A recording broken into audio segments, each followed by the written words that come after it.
তো গাইজ আজকের এই ভিডিওতে আমরা কথা বলবো এএফসি আন্ডার 20 উমেন্স এশিয়া কাপে খুবই গুরুত্বপূর্ণ ম্যাচ যেটা ছিল India under 20 versus Australia under 20। এই ম্যাচটা ইন্ডিয়া আন্ডার 20 জন্য ডু ও ডাই ম্যাচ ছিল। তো গাইজ এই ম্যাচটা ইন্ডিয়া রেজাল্ট কি হলো তো সমস্ত কিছু তোমাদেরকে এই ভিডিওতে বলবো, তো ভিডিওটা লাস্ট অব্দি দেখো। তো গাইজ ম্যাচের আগেই Australia under 20 women's team favourite ছিল, কারণ ওরা আমাদের থেকে অনেকটা উন্নত গেম প্লে এবং অ্যাটাকিং দিক থেকে। তো আমাদের যে তরুণ ইন্ডিয়ান স্কোয়াড বা ইন্ডিয়ান প্লেয়াররা তারা অনেকেই চেষ্টা করেছিল অস্ট্রেলিয়ার আক্রমণ রুখতে, কিন্তু তারা লাস্ট অব্দি সেটাই সফল হয়নি এবং ম্যাচের রেজাল্ট আমাদের পক্ষে আসেনি গাইজ। তো গাইজ খেলা শুরুর পরের থেকে অস্ট্রেলিয়া আমাদের উপর পুরো অ্যাটাক সানায় এবং আমরা 30 মিনিট 30-35 মিনিট অবধি আমরা দারুণভাবে ডিফেন্স করি, কিন্তু প্রায় 40 মিনিটের কাছাকাছি অস্ট্রেলিয়া একটা পেনাল্টি শ্যুট আউট পায় এবং সেই পেনাল্টি শ্যুট আউট থেকে তারা গোল তুলে নেয় এবং সেই পেনাল্টি শ্যুট আউটে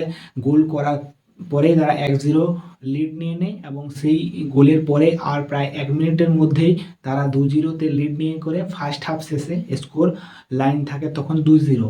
তার সেকেন্ড হাফে শুরুর পর থেকে অস্ট্রেলিয়া পুরো দমে আক্রমণ চালায় এবং 50 মিনিটের কাছাকাছি তারা তৃতীয় নম্বর গোল তুলে নেয় এবং 55 মিনিটের কাছাকাছি তারা চতুর্থ গোলটাও খুব জলদি নিয়ে নেয় আমাদের ওপর। তখন স্কোর লাইন দাঁড়ায় 4-0। তারপরে অস্ট্রেলিয়া অনেক চেষ্টা করে আমাদের উপর আর গোল করতে পারেনি এবং আমাদের ডিফেন্স মোটামুটি ভালো তখন আটকা ছিল অস্ট্রেলিয়ার অ্যাটাককে।